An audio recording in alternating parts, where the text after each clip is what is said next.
أصبحنا وأصبح الملك لله. فقت على صوت ياسين هاديك راه خمرتي نوضي نمشيو. قلت له اولا الناس كيقولوا صباح الخير، وثانيا انا راه عندي سميه وذابحين عليا جوج حواله وعتروس وفرج ومرطو.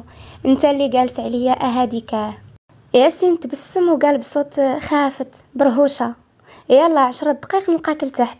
نزلت وشدينا الطريق في صمت حتى قلت بصوت ملحن: ياسين. قال لي: يا الله يسمعنا اخبار الخير، فيما كتنطقي سميتي كتكون شي كارثه. قلت له: مالك نيتك ناقصه؟ بغيت نمشي للمناره. قال لي: نمشيو نغرق طاسيل تمك تما ونرجع. قلت له: ما يمكنش دير شي حاجه بلا ما تعلق. قال لي: يا ربي تصبرني وصافي. قلبت الطريق للمناره وشبعت تصاور وصورته بزاز عصبته حتى قال لي: يا زيدي قدامي راه غادي نشقلبك هنا ونزيدو نخليك. في خاطرو كيقول على اخر ايام ياسين وليتي تابع البراش. شدينا الطريق للدار والديا، لقيناهم ملقيين بالحليب والتمر والزغاريت، كان كل شيء. سمية ولمياء والباتول وحنان. دوزنا العشية، طلعت جمعت حوايجي وهما يدخلوا عليا ريا وسكينة. قالت لي: ماما هانتي وجهك منور واتاك الزواج. وهي تقول لي: ها سمية وياه شوفي كانت زوينة ولات غزالة. قلت لها: لو زرافة اش هاد الجير عندكم منين تقديتوه؟ قالت لي: يا ماما والله يمسخك، زعما هادي راه عجوزتك خاصك تحشمي منها. انا بقيت غير كنشوف سمية عندك ديري لي داكشي ديال تهلاي ليا في ولدي، ما يخصك معايا حتى خير. سمية بقات كتضحك قالت لي: انتي راه خاصني نهبط عنده نقول ليه يعطيك شي سلخه صباح وسلخه العشيه. قالت لها: ماما يلا انا معاك وزيد السودانيه لداك الفم. ايوا شفتكم تحاميتو. دخلت لمياء وحنان، قلت لهم: اجي واجي تشوفوا هادو كيحقروا عليا. قالت لي لمياء وحنان: انت تحقري على بلاد؟ كلنا بقينا كنضحك. دوزنا العشيه تعشينا وشدينا الطريق للدار اللي اول مره نشوفها. ياسين كان مستقر بوحدو، كانت عباره عن ديبليكس. لتحت كاين صالون، ها التقليدي ها العصري، والكوزينه حمام وغرفه نوم صغيره، والفوق غرفه مكتب وغرفه رياضه صغيره، وجوج غرف. اشار ليا ياسين لوحده وقال: ها غرفتك دخلي ارتاحي، وهاد الغرفه ما توصليش ليها. انا بضحكه شريره اوكي. دخلت لغرفتي حطيت حوايجي وخرجت نكتشف الدار. دخلت لبيتي حطيت حوايجي وخرجت نكتشف الدار. دخلت لغرفة المكتب، يا سلام لقيت عالمي تماك، تصاميم كتب وعاد الفيوز خيالي. خرجت واتجهت لغرفة ياسين، حليتها بشوية، قلبت بعيني ما بانش ليا، درت ودني ما سمعت والو، اذا ما كاينش في الدار. كانت غرفة كبيرة في الأسود رجالية بامتياز. تعرفها غرفة ياسين من ريحته، فيها حمام ودريسينج روم وبيت مسدود. حاولت معاه ما بغاش يتحل، شوية حتى كنسمع الباب تحل وياسين خارج حاني راسو لاوي عليه فوطة وكيستعد يحيدها. انا نطلق زواكتي قبل ما نشوف شي منكر. قلت له: ستوب، اش كدير ساكن بوحدك؟ ياسين تصدم: انتي اش كديري هنا؟ قلت لك ما تقتحميش عليا خصوصياتي. لو خصوصيه خدام في لانازا. ياسين تم جاي عندي وداير يدو في الفوطه. ايوا اجي نوريك فاش خدام. قبل ما يكملها انا كنت طرت لبيتي وسورته ودي وجهي قاصح. شي نهار نجيبها في عظامي. دخلت دوشت لبست بيجامتي ونشفت شعري وجمعت جمعه مخربقه وهبطت للكوزينه نشرب. لقيت ياسين تما. قال لي: ياسين باقي ما نعستيش؟ قلت له: بغيت غير نشرب. قال لي: هاكي الماء وسيري تنعسي قبل ما ديري شي كارثه عاوتاني. زينب غاديه وكتهدر تحت سنانها: دار ليك يا المتعجرف.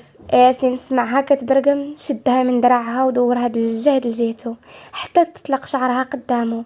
قاعده الغوات اللي كان جامع عليها مشى تكوانسه خرجوا عينيه، بقى ساهي شحال توقد وقال: سيري تنعسي بونوي. مشيت ننعس وخليته ورايا بونوي عند ياسين اللي باقي في حالة صدمة.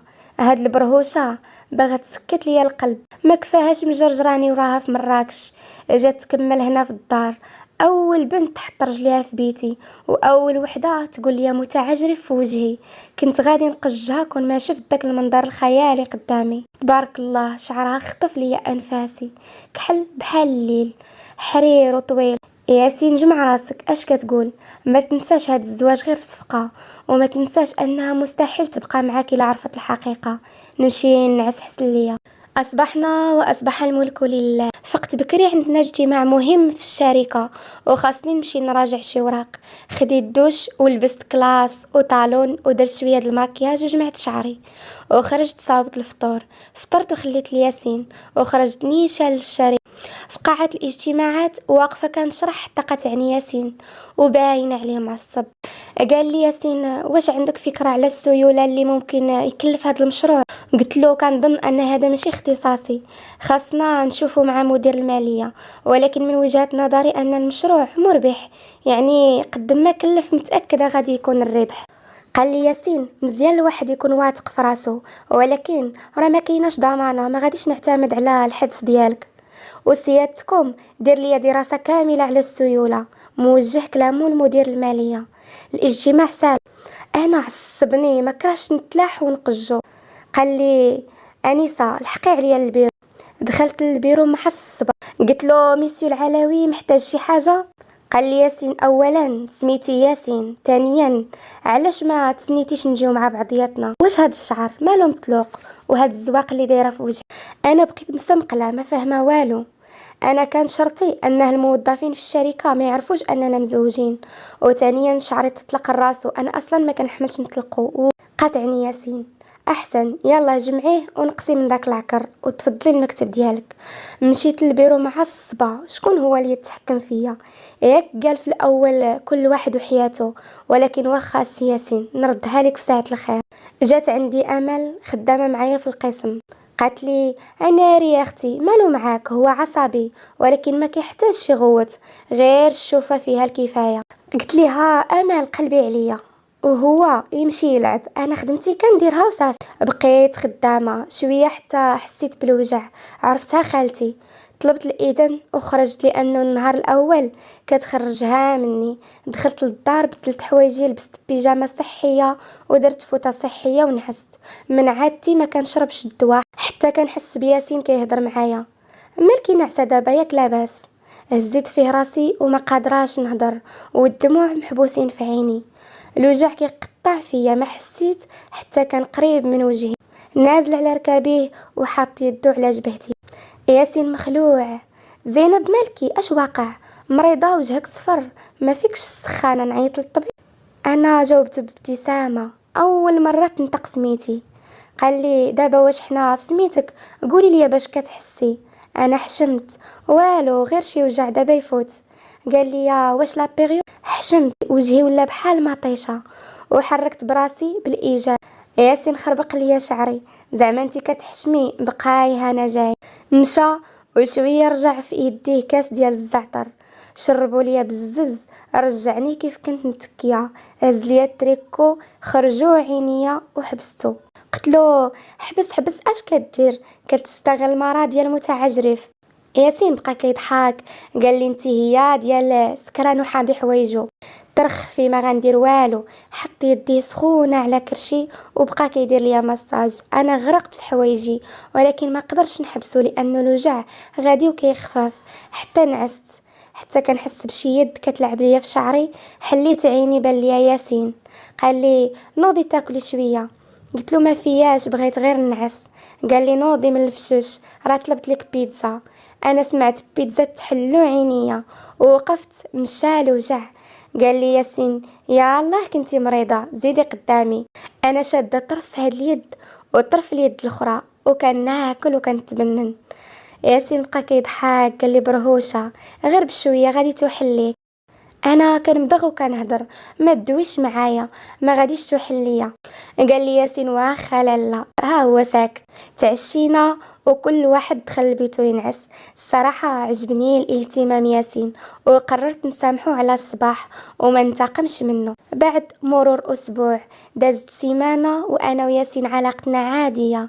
كنتلاقاو في الشركه، كنديروا راسنا ما كنعرفوش بعضياتنا، وفي الدار كيجمعنا العشاء وحديتنا كله على الخدمه، واخا بعض المرات كنقلبوها سبا.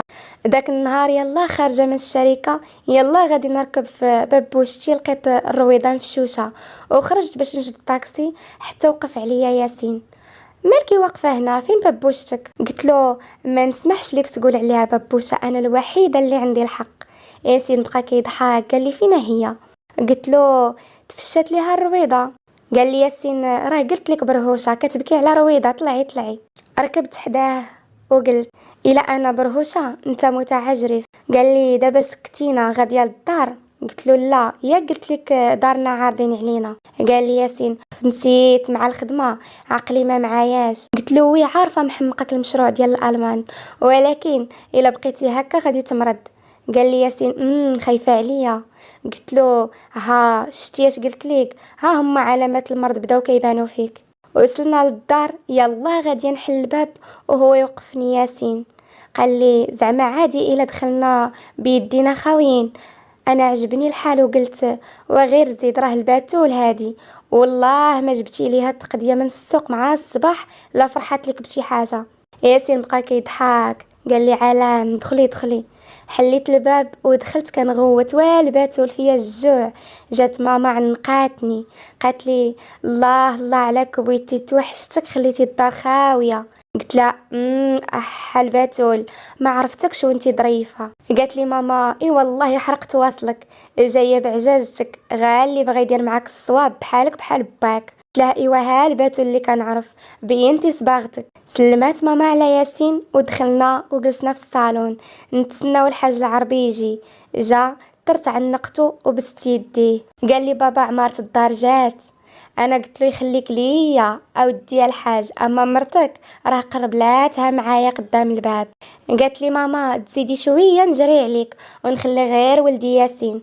قال لها ياسين ربي يخليك الحاجه. دخل بابا سلم على ياسين وجلسنا. جابت ماما العشاء تعشينا وكنهضروا، وياسين مره كيجاوب بابا. سالينا وجمعت الطبله وغسلت الماعن وجيت للصالون. قلت سيادنا السلام عليكم، صافي الكرش شبعات. قالت لي ماما جايبك عندنا غير الماكله الهيشه.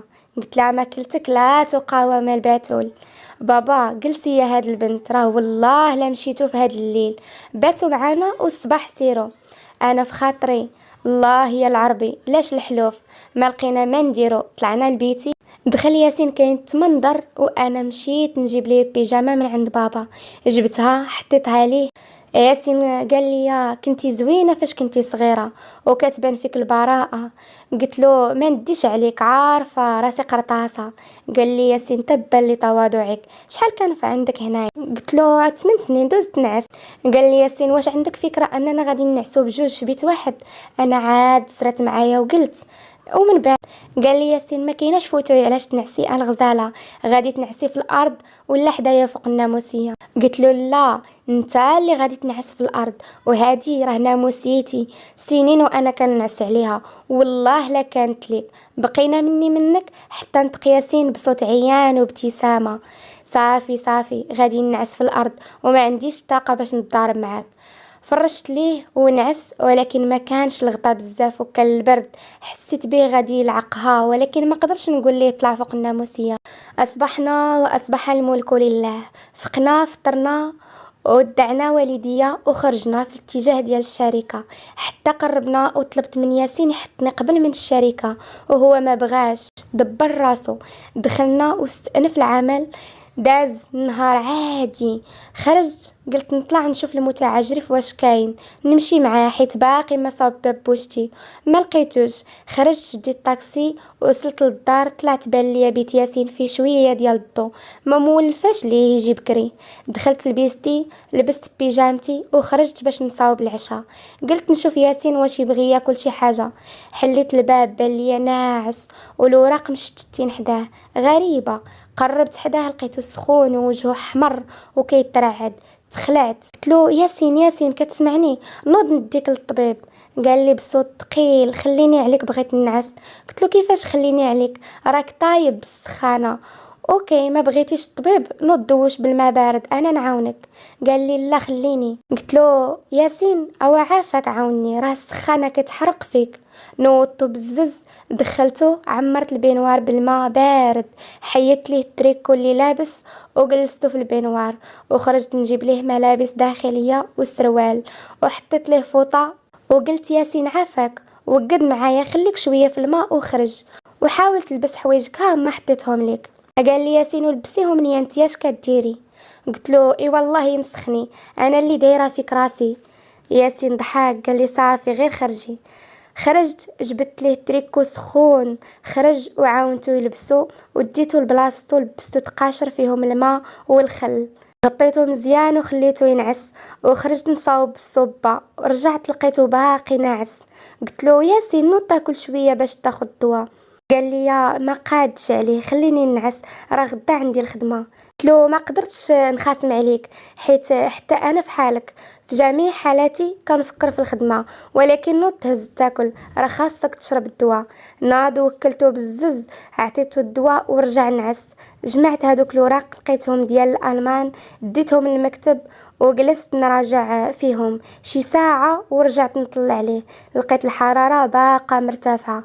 هبطت جبت الماء والثلج وفوطة وبديت ندير ليه كمادات على راسو وهو ناعس وكيهتهت وكيقول بوكا هوناتسي ما تبقيش تلقي شعرك تلقي غير قدامي واخا تعرفي الحقيقة ما تخلينيش. انا بقيت غير كنضحك.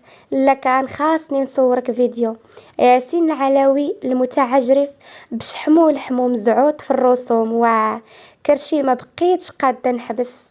وين شحال كتبان كيوت ونتا مريض وبقيت كنلعب ليه في شعره.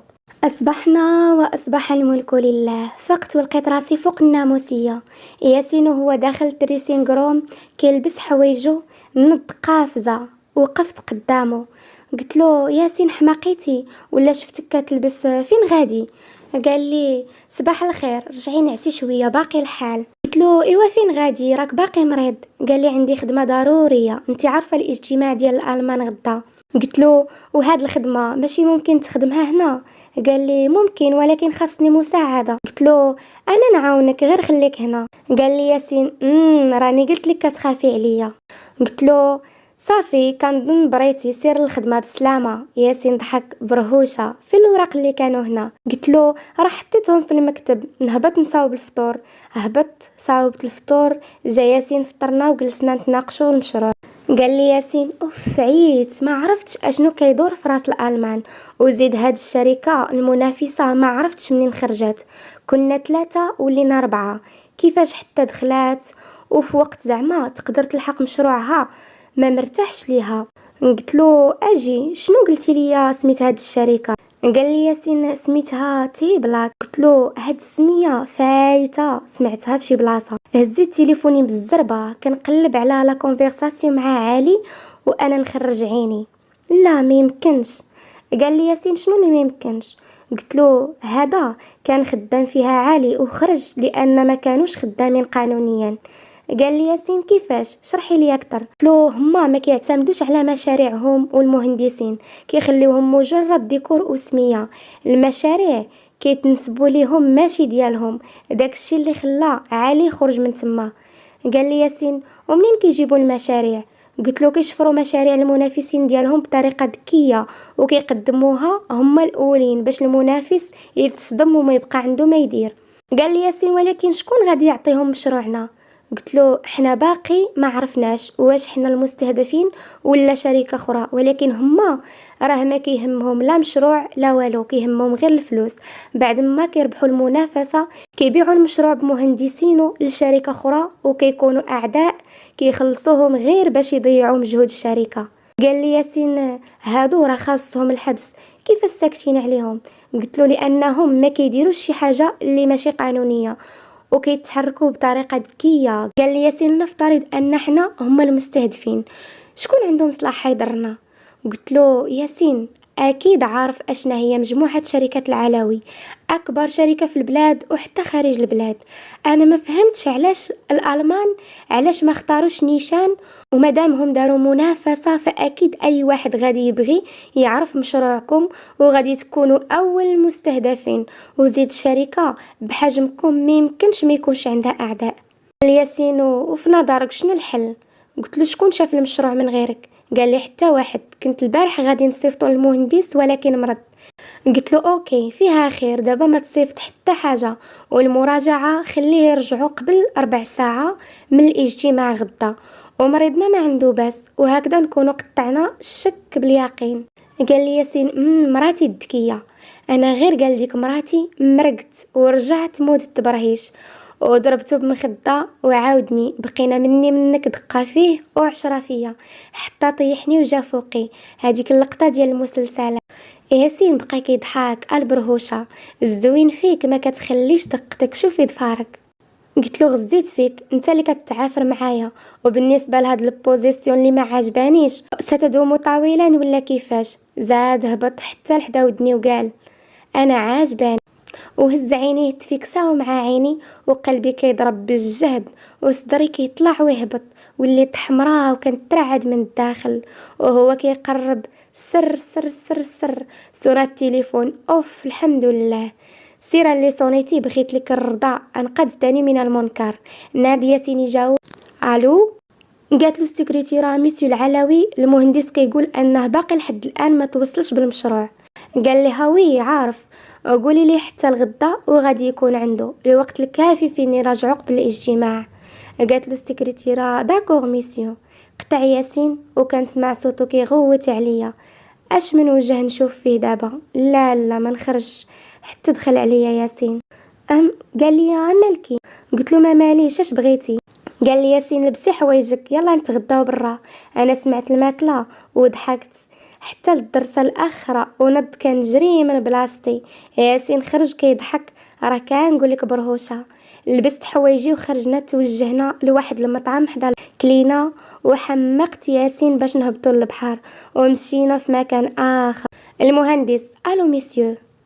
قال لي داك الشخص اشنو درتو؟ المهندس والو ميسيو العلوي ما صيفطش ليا المشروع، وقال لي حتى الغدا ونقدر نراجعو قدامه. الشخص بالغوات كيفاش؟ اش هاد التخربيق؟ صدق مطور ولكن ما يمكنش هاد المشروع يكون ديالو، ما يمكنش. اسمعني غدا غادي تعلم تهي بلاك ينسحبوا من الاجتماع، وانت دير راسك مريض طيح من الدروج تهرس دير كسيده ما كيهمنيش. المهم تخلي ميسيو العلوي بشانو ومرشانو يدخل الاجتماع بوحدو. قالوا المهندس اوكي ميسيو. نرجعوا عند زينب وياسين اللي قلبوها صبات وداخلين للدار. قلت له انت مالك كرشي هادي؟ قال لي ياسين غتدخلي قدامي ولا غادي نشقلبك من البالكون؟ واش من نيتك ضربتي نص كيلو ديال الكلاص بوحدك وباغا تزيدي وزيداها باغيه تشري السقاطه معدا هاديك ولا بوبيل؟ قلت له ماشي سوقك المتعجري في السقرام. وطلعت لبيتي كان صوت ونضرب رجلي مع الارض، ودخلت وردخت الباب على الجهد حتى كنسمع ياسين من برا قال لي هرسي حتى نجي نهرس لك ديك اليدين والرجلين. بف المتعجري في الاخر ضروري يخسرها. خرجنا ضحكنا ولعبنا وجا حتى الاخير وحيد ليا ولادي اللي هما سقطه بطبيعه الحال. عند ياسين اللي داخل البيت كيضحك كيقول والله الا البرهوشه قالت لك باغيه تضرب كيلو ديال لاكلاص وزيد عليه الشكلاط والفانيد، كتقلب على الفاعي ماشي غير الحناش. ودي اللي يشوفها كيفاش كتحول قدام الخدمه ما يشوفكش قدام لاكلاص. اجي انا مالي كنهضر بوحدي. علامات الحماق بدات كتدخل معايا، نمشي نعس حسن. أصبحنا وأصبح الملك لله. فقت على الغوات ديال ياسين في التليفون. أويلي هذا مع من الصباح هذا؟ مشيت عنده مشعككه وجهي منفوخ بالنعاس. قلت له مالك على الصباح ياك لاباس؟ ياسين كان رابط غباشته، شافها وهو يبدا يضحك. كنكون كاعي كنشوفك كنضحك. قلت له كلون انا. ياسين قرب كيصاوب ليا في شعري، قال لي تقريبا. قلت له ودابا قول لي مالك؟ قال لي هذاك الزبل ديال المهندس قال لك ما يقدرش يحضر الاجتماع حيت دار حادثه البارح. قلت له هادشي اللي مقلقك صافي انا نحضر الا بغيتي. قال لي ياسين متاكده راه ماشي بحال الاجتماعات الشركه. قلت له مالك كتخلع فيا؟ اصلا الانسان ديما كتكون عنده اول مره راه كيقول لك صعيبه غير البديه. ياسين خربق ليا شعري وضحك، باز ما كتقادايش، سير لبسي حوايجك انا نتسناك. داكشي اللي درت، خرجت لقيت ياسين كيتسناني لابسهم انتك وريحته سابقاه، وخرجنا توجهنا لمكان الاجتماع. في قاعة الاجتماعات كاينين جوج شركات المنافسة لينا والالمان، والمفاجأة كان معاهم الشخص اللي تلاقيت معاه في مراكش. شافني وسلم عليا بعينيه، ويلي عقل عليا. رديت لي السلام وجلست. عرفنا باللي الشركة تهيبلاك انسحبت من المنافسة، إذن شكنا كان في محله وشركتنا كانت هي المستهدفة. بدأ الاجتماع وكل واحد من الشركتين قدم مشروعه بإتقان. جا دوري ونط كنترعد خايفة. شاف فيا ياسين كيطمئني بعيني، تفكرت كلامه في السيارة اللي قال لي ما تخافيش، وإلا حسيتي براسك توترتي شوفي فيا، نساي أنه كاين شي واحد في القاعة. اوكي انا معك، الا شفتك توترتي نتدخل. خديت نفس عميق وبديت بشرح المشروع بكل ثقة، وكان تفكر كيفاش كان ياسين البارح كيشرح لي ومتحمس. كان زيد نتحمس حتى انا كل شوية يسولني واحد وانا كنجاوب، ومرة يتدخل ياسين. سالينا الاجتماع، حسيت براسي درت انجاز لاني شفت الرضا وجه الالمان. قال احد المستثمرين موجه كلامه لياسين، قال ليه المستثمر تبارك الله عليكم، المشروع ديالكم كان هائل. ياسين محال واش سمعوا، كان ساهي فيا. قال ليه ثانك. اتفقوا المستثمرين وخدينا المشروع. انا كنت غاديه نطير بالفرحه واستأذنت نمشي للحمام. مشيت فرحانه، وصلت غير سديت الباب وجلست نقز ونعاود. حسيت بفرحه اول مره نحسها. غسلت وجهي، كنت باقيه متوتره، وتميت خارجه حتى تلاقيت بالقاوري ديال مراكش. القاوري قال لي تلاقينا مجددا مدام العلاوي، مبروك عليكم. قلت اويلي نسيت، هذا عارفني مزوجه بياسين لانه شافه معايا في مراكش، وزيد سمعني كنقول سميتو في التليفون. قلت له وي صدفه زوينه الصراحه، ولكن واش ممكن نطلب منك واحد طلب؟ قال لي القاوري وي بطبيعه الحال تفضلي. قلت له القضيه ديال انني مدام العلاوي بغيتها تبقى بيناتنا، انا في الخدمه زينب الناجي. مروان مستغرب، مروان الرامي مغربي 100%، ما مخلط ما مدردر، كيهضر ويدير لي حركه بيدي. انا تفكرت داكشي اللي قلت لحنان، مرقت حبست الضحكه حتى عييت وطلقتها، بقيت كنضحك. قلت له متشرفين ميسيو الرامي. قال لي عندي شرط باش نقبل الطلب ديالك. قلت له وي تفضل. قال لي وماد لي يديه. اصدقاء. سلمت عليه وقلت اصدقاء. قال لي وسميتي مروان ماشي ميسيو الرامي. في هاد الاثناء كان ياسين كيقلب عليا، شافني شاده لحديته فرحانه وتم جاي في اتجاهنا مع الصب. قال لي ياسين مدام زينب الا ساليتي الضحك ممكن نمشيو.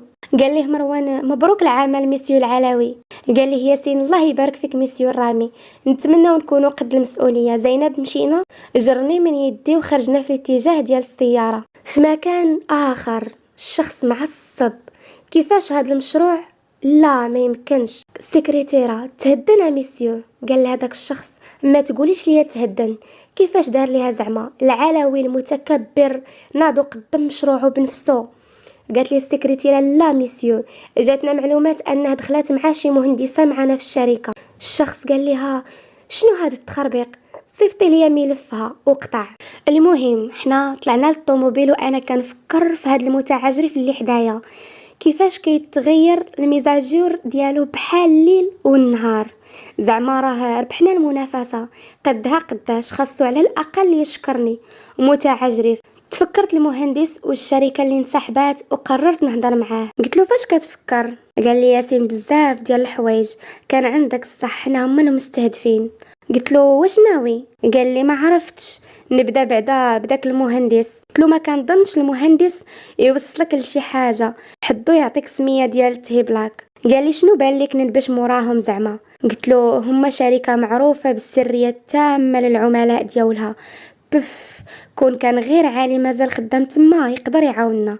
قال لي ياسين دابا انت بلا ما تشغلي بالك انا غادي نتكلف بهم، ولكن داك المهندس خاصني نتفاهم معاه.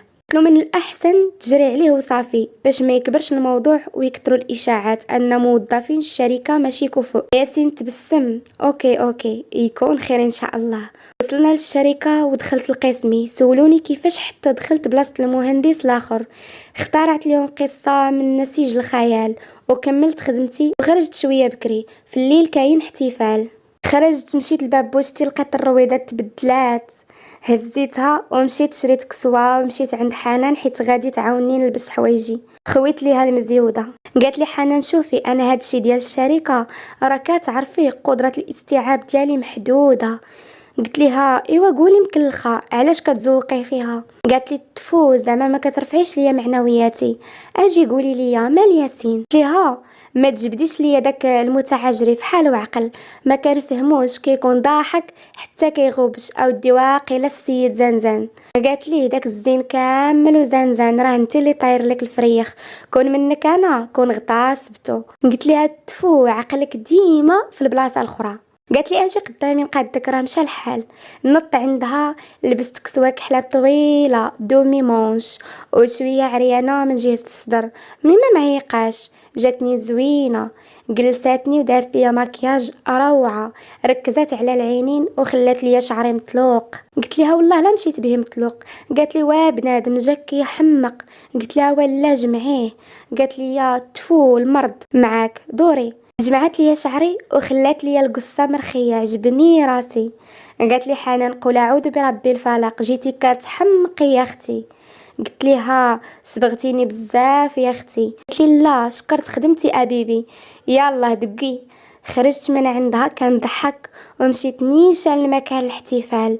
وصلت لمكان الاحتفال لقيت الدنيا عامرة والموظفين كاملين متأنقين وموسيقى هادئة. مشيت نيشان فين كاينين قسمي بقاو شادين فيا. قال لي رئيس القسم فين كنتي مخبي هادشي كامل؟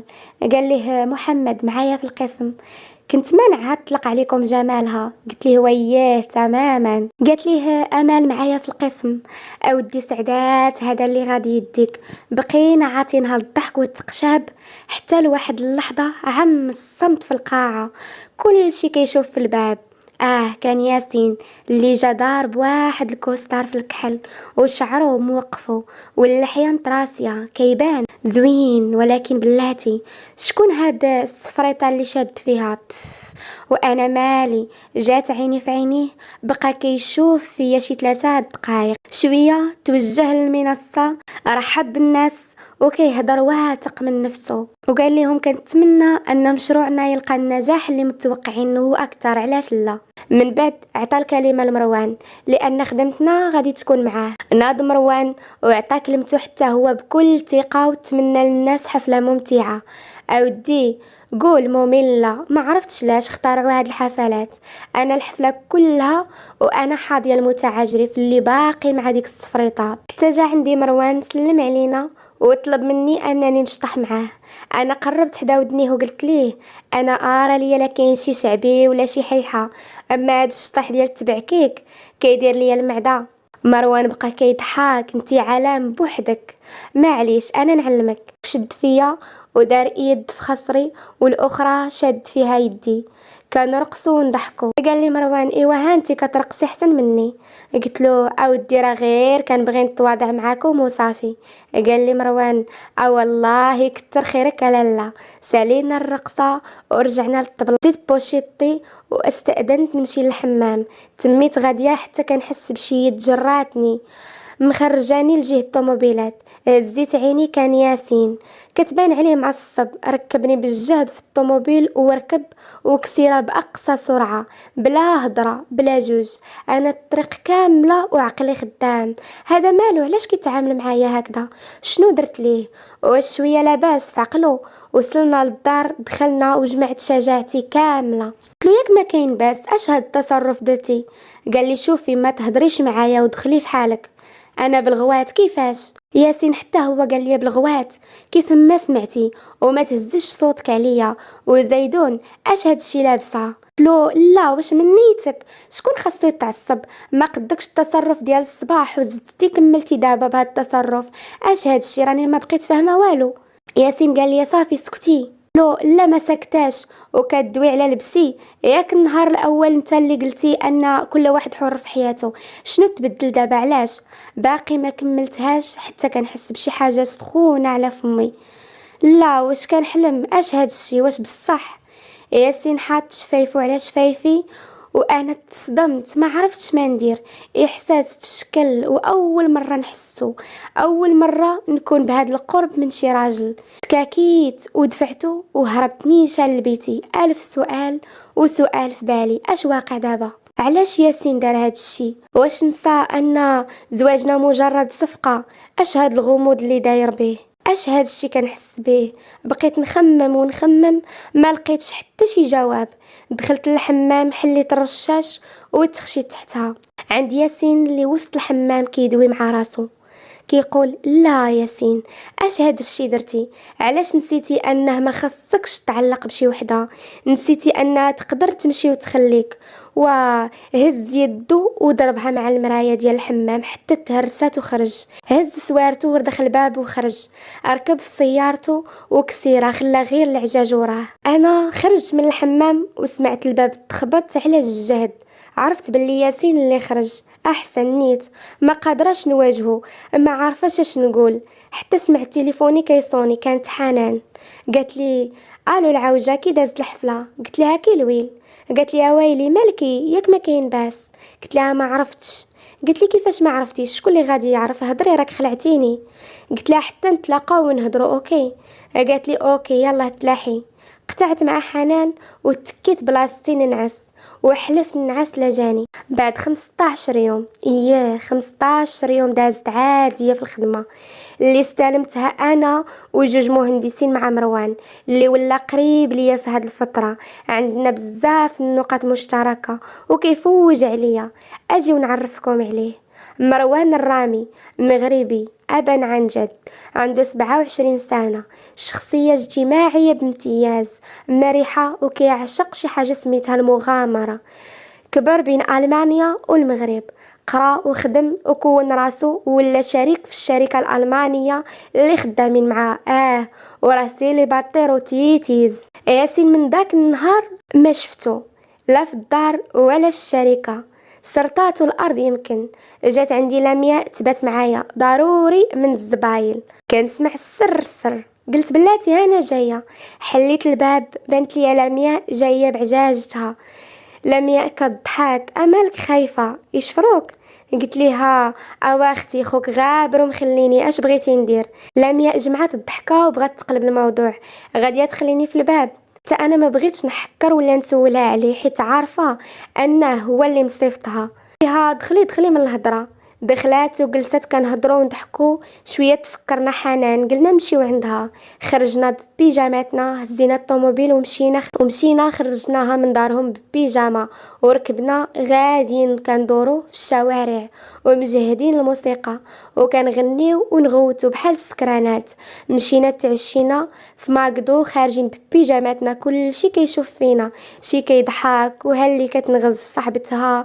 حنا ما مسوقينش، خدينا داكشي اللي بغينا ناكلو وجلسنا شادين الحتيت والضحك وخرجنا غاديين. قالت لك حنان نمشيو لحدا البحر، ومشينا والبرد كيطير وحنا جالسين مقابلين البحر. قالت لينا لمياء والله نتوما حتى مفزعات جالسين كتجمعوا في البرد. قالت لها حنان اودي هذا راه منظر رومانسي، البحر والليل، خاص غير شي تيتي يسخن الجناب. هزيت راسي كيبان لي واحد الشمكر كيقضي في حاجته وانا نتفرقع بالضحك. قلت لها لا رومانسي نيت. كان شير لهم على الشمكار، شافوه وهم يطلقوا حلاقمهم بالضحك. قالت لينا لمياء ها انت يا حنان جابريك الله التيتيز حتى بين يديك. وسمعنا كنضحكوا، شاف فينا بشر وتم جاي جهتنا. قلت لهم لمياء حنان عندكم شي رجلين؟ باقي ما كملتهاش لقيتهم وصلوا حدا الطوموبيل. قالت الذين طرت حتى انا ركبت، سدينا علينا وديماريت وتفرقعنا بالضحك. لمياء والله حتى طاير لكم الفريخ. رجعوا للحاضر. دخلت للشركه كنهضر في التليفون وصافيه البقره، قلت لك جي لعندي مع الربعه ونخرجوا نقضيو اش تابعنا.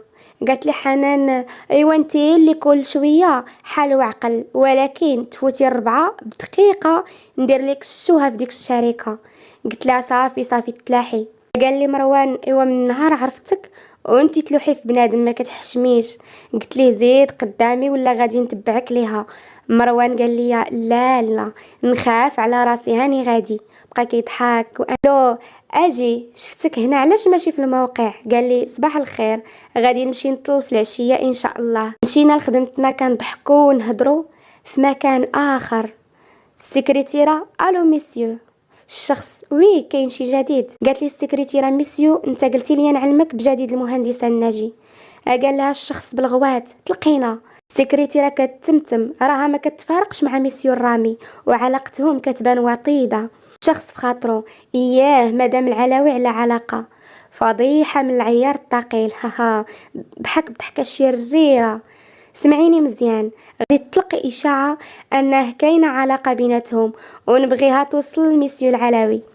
قالت لي السكرتيره ولكن ميسيو العلاوي هاد 15 يوم ما جاش الشركه. قال لها الشخص غير يجي يسيق الخبار. قالت لي السكرتيره اوكي ميسيو. وهي كتفكر شنو علاقه ميسيو العلاوي بالمهندسه ومروان. المهم دارت خدمتها وطلقت البراح. اجي نمشيو عند حنان اللي وصلت قدام الشركه لابسه كسوه قصيره وتالقى شعرها وكتهضر في التليفون. هبطي هذيك العوجه. قلت لها اوكي انا نازله. قالت لي حنان او تبتيني بهاد انا نازله سربي خلاص. الدوره اللي غادي ندور كنحس بيدي صارت تضربت مع الزاجه ديال واحد الطوموبيل. حنان كتقول والله يعطي العمل هذا اللي عطاك البيرمي، مالك على هاد الدوره ديال الخداره وانا باقيه كنجعوق وهو يتم نازل واحد التيتيز. صرت لسان حل عيني وفمي. اش غادي نقول لكم سكانيتو علام زيناتو اش منك يا طوله ويا تجريده. قلبي كيضرب. عرفتو هذاك اللي كيقولوا ليه حب من اول نظره هو اللي شدني دابا. مروان قال لحنان واش طرات لك شي حاجه سمحي لي. حنان دارت فيها عزت نفسي لا ما كاين والو غير المره الجايه دير نضادر. قال مروان سمحي لي ولكن راه انت اللي خرجتي قدامي. حنان صافي رجعت مود التناتيف. نعم والاخ راه عندك 3 ديال المرايات و6 ديال الزاجات وانت اللي خاصك ترد البال للطريق وما تزيد حتى تضرب عليهم طليله كاملين. قال لها مروان صافي يا انيسه باينه نقاشاتنا ما غادي يوصلنا لحتى شي نتيجه. المهم الا كان شي ضرر خليني نديك للمستشفى. قالت لي حنان والمستشفى سير خذ فيها رونديفو دوز على عينيك وندور وجهه بلا حول ولا قوه الا بالله. مهم انيسه كنكرر اعتذاري ومشى ركب طوموبيلته وزاد. حنان كتقول حرز عليك التيتيز اما كون درت لك موت حمار. هانيه دابا فين هاد الهيشه. خرجت عند حنان لقيتها شاعله. قالت لي حنان هو بغيت نعي عليك ولكن حالتك تشفي العدا. قلت لها مالك شاعله. قالت لي واحد العور ضربني ليدي بالطوموبيل والطوموبيل ما طرا ليها والو بعدا. قالت لي حنان تفو عليك انت وياه. دابا انتي مالك شاعله. انا متاكده ان سمع خل ودنيه وجمعتي عليه الناس والغادي والجاي يتفرج فيه. قالت لي حنان ماشي حتى لديك الدرجه راه تيتيز داكشي علاش نقصت لادوز شويه. قلت لها ماشي من عوايدك تحطيها الصقعه. انا بقات كضحك بس لا زيدي قدامي. باقي تابعنا ما يدار. ركبنا في الطوموبيل وتحركنا. لا فين نمشيو دابا. قالت لي حنان نمشيو ناخذوا كاشطنا من عند الخياط هو الاول ومن بعد نمشيو ناخذوا الكادو. مشينا عند الخياط خدينا كاشطنا لقيناه وجدهم طلعوا شي حاجه واو ومن بعد مشينا ناخذوا الكادو. درنا حتى عينا باش نلقاو شي حاجه كتعجب السي علي ولا لا مريم. خدينا داكشي اللي بغينا ومشينا جلسنا في واحد الكافي. قلت لي حنان وهانتي البعلوك حتى هو سبقني بقيت غير انا اللي بايره فيكم. انا وعلي وحنان ومريم كنا ديما كنخرجوا مع بعضياتنا داكشي باش حتى حنان كتعرفوا. قلت ليها اوا شوفي ليك مع التيتيز ديال قبيله. قالت لي قلبي عليا مالكي باسله. لا ما تبقاي تمتمي تما غير سولي. قالت لي ياسين ما كاينه حتى خبر عليه. ما عرفتش وما باغاش نعرف. ما تبقايش تسوليني عليه. زينب راك صاحبتي وكنعرفك، علاش كتعاندي وما باغاش تعترفي؟ قلت لها باش غادي نعترف حنان؟ واش كتضحكي عليا؟ قالت لي انك محجبه براجلك. ها قلتي راجلي ياك؟ راجلي اللي ما كنعرف عليه والو من غير سميتو وكنيتو، راجلي اللي 15 يوم وهو غابر ما عرفتش فين، راجلي شخصيته لحد الان ما قدرتش نحددها، كلها غموض، راجلي اللي كيكون فرحان حتى كيقلبها معصب وما كنعرف حتى علاش. قالت لي صافي سمحي لي ما قصدتش نعصبك. يا حنان ما بقيتش كنعرف راسي واش انا هي زينب اللي كان همها غير الخدمه والاحلام والطموحات والسفر. مشى هادشي كامل وليت نفكر غير في هاد الشخص اللي ما كان فهم فيه والو. قالت لي حنان واجهيه. ما عنديش استعداد نواجهه، خايفه وما عارفاش اش ندير. قالت لي اوكي ما تفكري في والو دابا، كل حاجه بوقتها. قلت ليها يلا نوضي نوصلك باش نمشي راه غدا خدامه. مشينا وصلت حنان لدارهم ومشينا للدار. دخلت لقيتها مظلمه، عرفتو باقي ما جاش. كنحس بالدار خاويه وبارده، ما فهمتش اش هاد الاحساس. طلعت حليت الباب ديال البيت ياسين، كان عندي امل نلقاه ولكن والو. مشيت جلست فوق ناموسيتو وتفكرت نهار كان مريض وكيهتهت قلبي مزير عليا وباغيه نبكي. علاش ما بغاش يخرج من عقلي؟ اش هادشي اللي كتحسي به يا زينب؟ نسيتي راه هو نفسه ياسين المتعجرف. نفضت راسي من هاد الافكار ونط لبيتي، دخلت للدوش ودوشت، لبست بيجامتي ونشفت شعري وخليته مطلوق ومشيت صاوبت ليا ساندويش وجيت تقابلت مع التلفازه كنتفرج في فيلم رعب وناكل ومع انا السقوعيه كتقول لي يا خالتي هوب. قطع الضو تخلعت. لقطات ديال داك الفيلم الرعب باقيين في بالي. مشيت طليت مقطوع على الزنقه كامله، الخلعه شداتني من صبعي الصغير. جميع سيناريوهات الرعب جات في بالي. سمعت شي صوت كيلعب في الباب بحال الا كيحاول يحلو. وايلي صافي اليوم يغتصبوني ويقطعوني هنا. مشيت كنجري وهزيت الشطابه وتخبيت ورا الباب غير تحل وانا ننزل عليه ضرب يا ما ضرب حتى سمعت صوته وتسمرت. قال لي يا امالكي تسطيتي حبسي ملك ليا بالعصا، هديه توحشتك في بلادكم. صوته ريحته هو. ريحت الشطابه ودموعي خرجوا بلا ما نحس وبركت كنضرب في صدرو وصوت نخسيس ديالي كيتسمع. ما حسيت حتى خشاني في صدرو وعنقني وكيدوز على شعري. بقيت كنتنخسس حتى رجع الضو. شدني ياسين من كتافي وقابلني معاه. ياسين بابتسامه ساكنه بوحدك في هاد الدار؟ حيدت ليه يديه وتميت غاديه وكنهضر تحت من سناني. قربت ننسى راه ساكن معايا شي واحد في هاد الدار. سمعني ياسين وجرني رجعني قدامه، باسني في حنكي وخربق ليا شعري.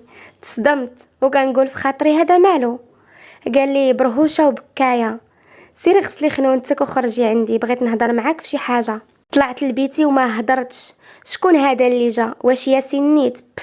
هاد السيد اللي اكيد عنده انفصام في الشخصيه. دخلت غسلت وجهي ونزلت عنده كيبان ليا كيخمم. هز المغرب. قلت له انا اش بغيتي؟ ياسين كيتمتم ومتردد. لا والو، بغيت غير نناقش معاك شي حاجه كتخص الخدمه. الله يجعلني نطيق. قلت له من نيتك؟ قال لي علاش؟ قلت له زعما هادشي اللي عندك. قال لي هادشي اللي كاين دابا، ياك ما بغيتي تعرفي فين كنت؟ انا درت عزة نفسي قلت له ماشي سوقي. ياسين ضحكه شريره. اجي جلسي. مشيت جلست حداه وبقينا كنناقشوا الخدمه وخاشين راسنا في الوراق. وياسين مره كيسها عقلو ما معاياش حتى داتنا عينينا. اصبحنا واصبح الملك لله. فقت لقيت راسي مخشيه في ياسين وحاطه راسي اويلي كي درت ليها. بقيت كنشوف فيه كيبان كيوت وهو ناعس. زينب رجوع الله، نوضي اش كتقولي؟ نط وانا نسمعو. ياسين وهو كيماصي في كتفو. راسك تقيل، طيح ليا كتفي. انا ما رضيتش. قلت له اولا الناس كيقولوا صباح الخير وثانيا الا كان راسي تقيل راه عامر كيتك. ياسين بقى كيضحك برهوشه. قلت له متعجرف. دخلت لبست حوايجي، سروال جين وتريكو سخون شويه وسبرديله، وجمعت شعري ودرت شويه د الماكياج وريحه، وخرجت لقيت ياسين قدامي. قال لي الا كنتي غاديه للشركه تسنى نوصلك. قلت له لحسن الحظ غاديه للموقع، وزيدون بغيتي توصلني ويكتر القيل والقال. ياسين هو كيقرب مني وخليهم يقولوا ومن بعد. قلت له كيفاش؟ كلاني مع الحيط وطبع بوسه طويله على خدي وقال صباح الخير.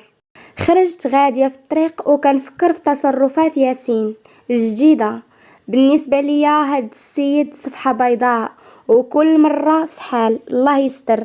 وصلت للموقع لقيت مروان ساهي كيخمم. قلت له صباح الخير، مالك كتخمم هاز المغرب؟ قال لي قلبي عليا جايه بعجاجتك. قلت له اما البنادم قالب وجهه معصب. قال لي مروان ما ناعسش مزيان. قلت له اش تما؟ قال لي واحد البنت البارح دات لي العقل بعينيها ولكن لسانها صليت. تعشقي تبقى غير ساكته سبحان الله. قلت له سبحان الله، كان عرف الشخص بنفس المواصفات. قال لي مروان ياك ما ياسين؟ قلت له لا واه المرض صاحبتي قال لك ياسين. قال لي ها امالك عرعرتي؟ راه غير ضحكت، اجي بعدا فطرتي.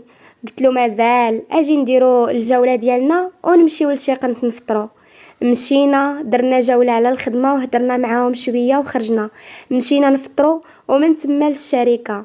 دخلنا كنهضروا، حسيت بحركه غير اعتياديه في الشركه وكاع الموظفين كيشوفوا فيا انا ومروان. قلت له اجي شوف فيا ياك ما فينا شي حاجه ماشي نورمال.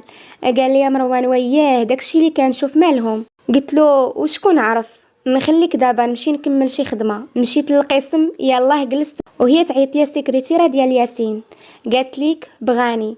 مشيت نيشان عنده لقيت السكرتيره كتطلع فيا وتهبط. وقالت لي السكرتيره بالنفخه دخلي مسيو العلوي كيتسناك. دقيت وسمعت دخلت لقيته حاضر راسو على الوراق، هز راسو شافني ابتسامه دوخاتني وقال اهلا من الصباح وانا نتسنى فيك. قلت له علاش؟ قال لي والو بغيت نشوفك. قلت له علاش؟ قال لي توحشتك. قلت له كيفاش؟ تميت غاديه جيهتو، هزيت يدي بشويه وحطيتها على جبهته. قلت له ما فيكش السخانه وكتهتهت غريبه. قال لي حالتي خطيره دكتوره. قلت له وبزاف، حالتك كتطلب الاستدعاء الاسعاف، حاله سويرتي تعيش. ياسين بقى كيضحك. قال نقول لك برهوشه، انا كنقول لك توحشتك وانتي جالسه عليا مريض. قلت له اوا سيدي يتوحشك الخير والرباح. ياسين قال لي من نيتك اجي بعدا شفتك تعطلتي في الموقع. قلت له دزت فطرت عاد جيت. قال لي وانا مخلياني بلا فطور. قلت له واش ندير لك دابا؟ ياسين وقف وجرني لعندو باسني قريب لفمي. والو صافي نعدي بهادي، انا صافي غاديه نطرطق بالحشمه. اويلي مالو كيدير ليا هكذا؟ قلت له انا بغيت نمشي. ياسين باقي شد فيا ووجهه قريب لوجهي. فين؟ قلت له الخدمه.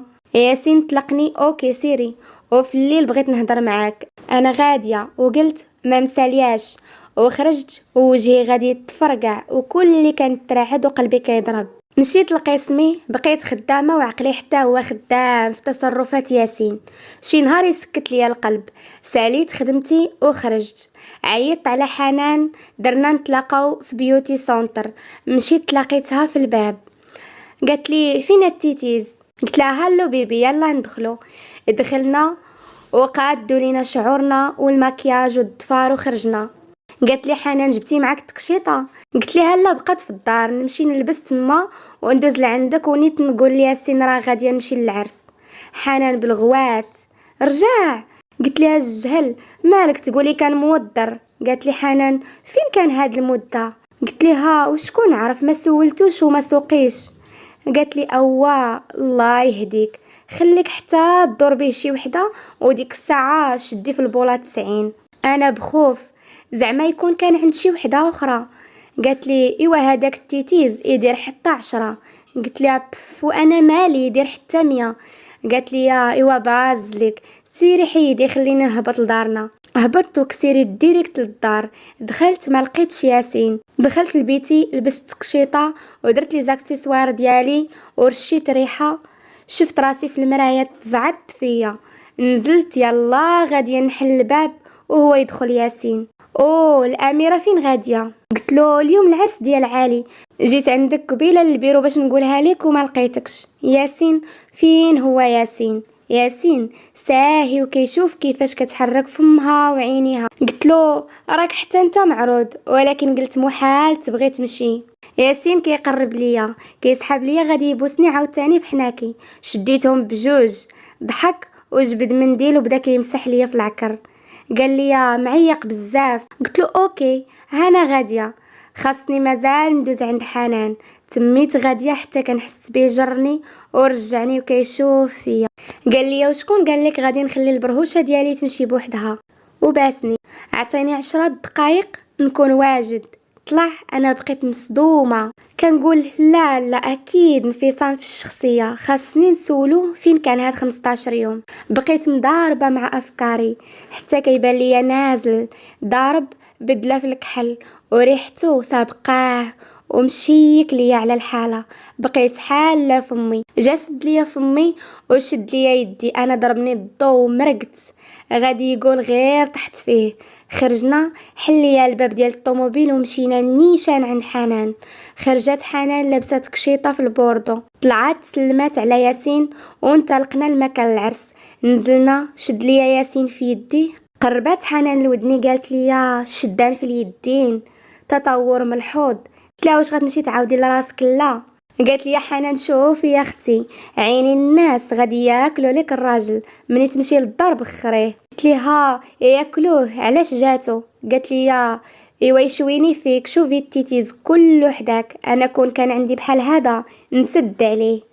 ياسين قرب حتى لودني، سمعتي الناس اللي كيفهموا؟ قلت لها تلاقيتو نسد عليك مالك نوتيلا. قال لي ياسين احسن من نوتيلا، خاصك غير تذوقيني، انا شفت في ديك الشوفه ديال واش من نيت. قلت له اش غادي ندوق فيك؟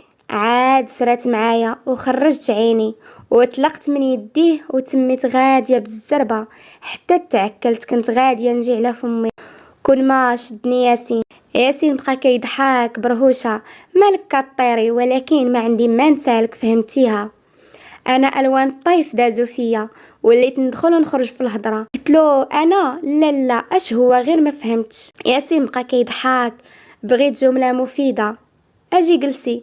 جلسنا، ما بقيتش طلعت عيني فيه. شكون هذا؟ ما كنعرفوش. فين ياسين المتعجرف؟ كون غير رجع. بقينا جالسين شادين نميمه انا وحنان، والبنات حاضين ياسين اللي كيخنشش في تليفونه. لا انا لا هو عندنا مع هاد الاجواء. غير على ود علي دخلوا العرسان ناضت حنان حيحات تشطح وتعاود مجنونه، بدلات اللبسه الاولى والثانيه والثالثه.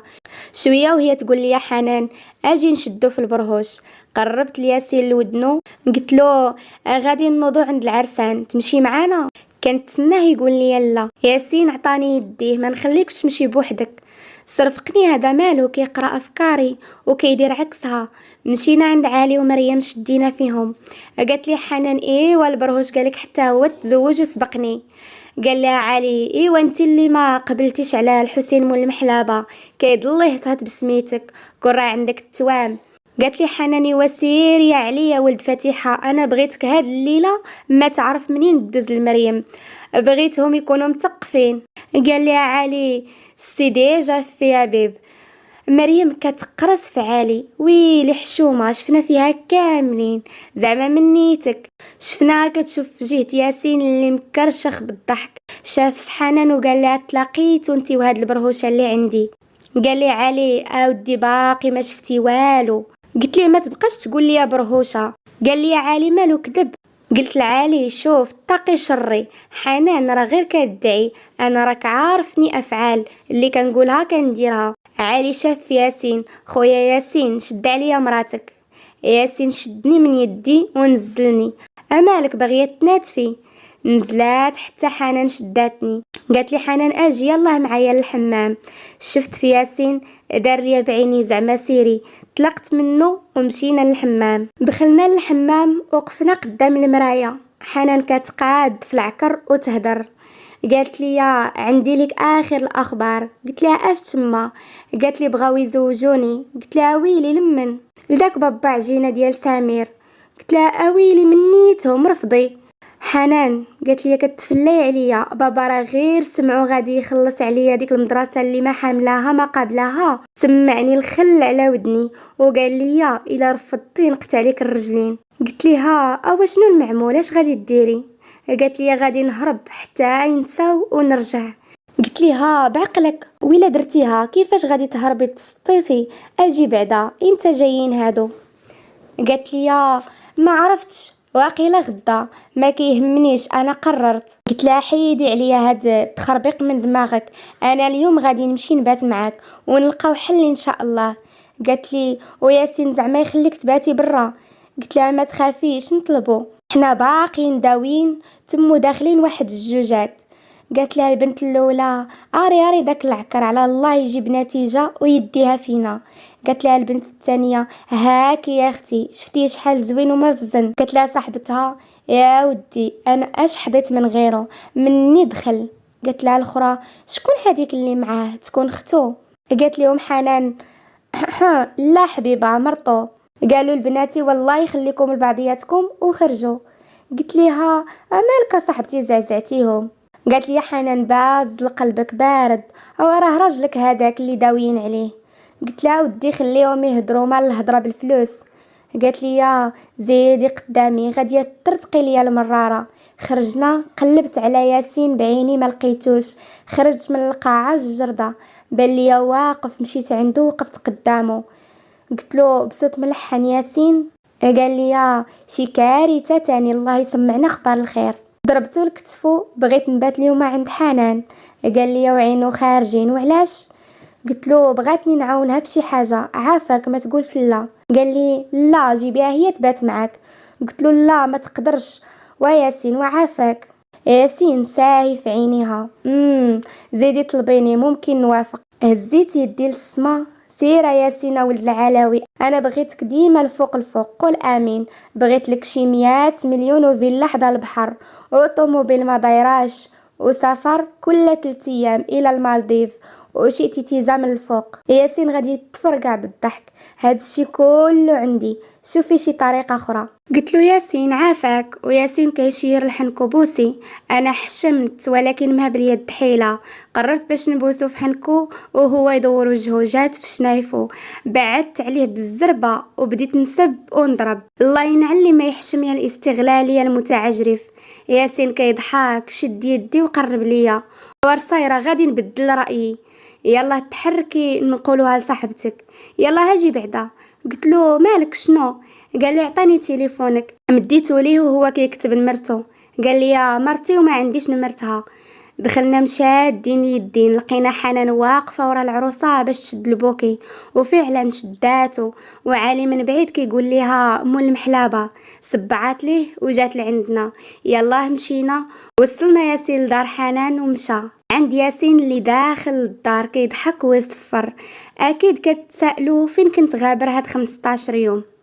فلاش باك في فيلا وسط الغابه، أقل ما يقال عليها تحفة فنية، نبع للراحة النفسية، دايرة بها حديقة جامعة جميع أنواع الزهور وأندرها، والداخل مزينة بالألوان والطابلوهات والصور المناظر طبيعية.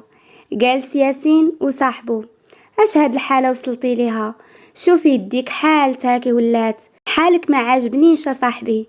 قال ليه ياسين ايمن قلب عليا صاحبي راه طالع ليا الدم.